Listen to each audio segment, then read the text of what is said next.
बिस्मिल्लाहिर्रहमानिर्रहीम. अस्सलाम वालेकुम. मी महाराष्ट्र रत्नागिरीतून रियाज नाकाडे. काँग्रेसच्या काळातसुद्धा घोटाळे होत होते, पण जनतेच्या लक्षात येत नव्हते. मला वाटते काही वर्षापूर्वी अजित पवारांच्या काळातसुद्धा एक घोटाळा झाला होता, सिंचन घोटाळा. 70,000 कोटीचा घोटाळा झाला होता. त्यानंतर शरद पवारच्या काळातसुद्धा भूखंड घोटाळा 420 का 25 कोटीचा झाला होता. त्यानंतर आपल्या मुंबईमध्ये इथे आदर्श घोटाळा अशोक चव्हाण साहेबांच्या टायमाला झाला होता. त्यानंतर लवासा घोटाळा, असे अनेक छोटे मोठे घोटाळे होत होते, पण जनतेच्या काही लक्षात येत नव्हते. कारण जेव्हा विरोधकांच्या लक्षात यायचे, मग जनताला ते सांगायचे, मग जनताच्या लक्षात यायचं. पण आजकालच्या काळात आजच्या सरकारमध्ये जे घोटाळे होत आहेत ना, ते विकासाच्या नावाखाली घोटाळे होत आहे. तर आपल्या भारतामध्ये, आपल्या महाराष्ट्रामध्ये नव्हे तर पूर्ण भारताची मी गोष्ट सांगतो, फक्त 2च कामं होत आहेत.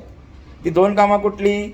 तर हायवे नवीन बनवायचे, मोठमोठे हायवे बनवायचे, आणि जे गव्हर्नमेंटची रिकामी जागा आहे त्यामध्ये, त्या भूखंडामध्ये बिल्डिंग बांधायची.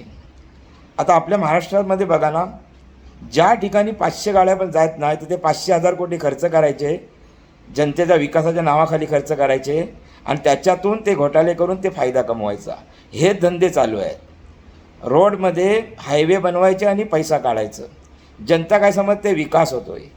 त्यानंतर आज आपल्या रत्नागिरीमध्ये बघा, जसे कलेक्टर कचेरी आहेत, पोलीसची जागा आहेत, पोलिसांचे भूखंड ठेवलेले आहेत रिकामी, किंवा म्युन्सिपाल्टी आहे, किंवा मेंटल हॉस्पिटल आहे, किंवा आपलं कोर्टाची जागा आहे, कोर्टाची कचेरीची जागा आहेत, जे रिकामी ठेवलेले मोठमोठे भूखंड आहेत.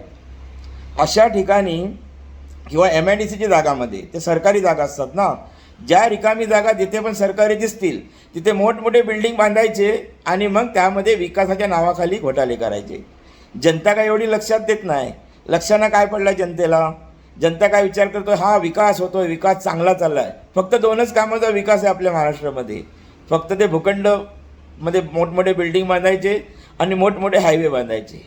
गरज नसताना आज आपल्या महाराष्ट्रामध्ये हजारो शाळा, गव्हर्नमेंटच्या हजारो शाळा आहेत ना, कुठेतरी पडलेल्या अवस्थेमध्ये आहेत. त्याचे नल्लेला आहेत, त्याच्याकडे पत्रीनं आहेत, त्यांची बिल्डिंग पडलेले आहेत, आणि अनेक शाळा तर बंद होण्याच्या मार्गावर आहे. त्यानंतर आमचे जे हॉस्पिटल आहेत महाराष्ट्रामध्ये, तुम्ही जाऊन बघा, प्रत्येक तालुक्यामध्ये, प्रत्येक जिल्ह्यामध्ये त्या हॉस्पिटलची काय व्यवस्था आहे.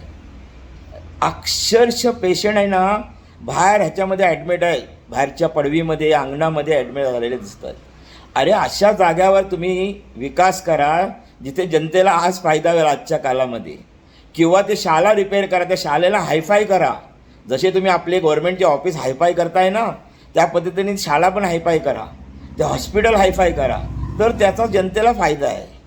ज्या पद्धतीने तुम्ही जे गव्हर्नमेंटच्या ऑफिसाला हजारो लाखो रुपये खर्च करून विकासाच्या नावाखाली त्या करताय खर्च, तसाच खर्च त्या शाळांना आणि त्या ह्यांना करा हॉस्पिटलमध्ये, तर त्याचा जनतेला फायदा होईल.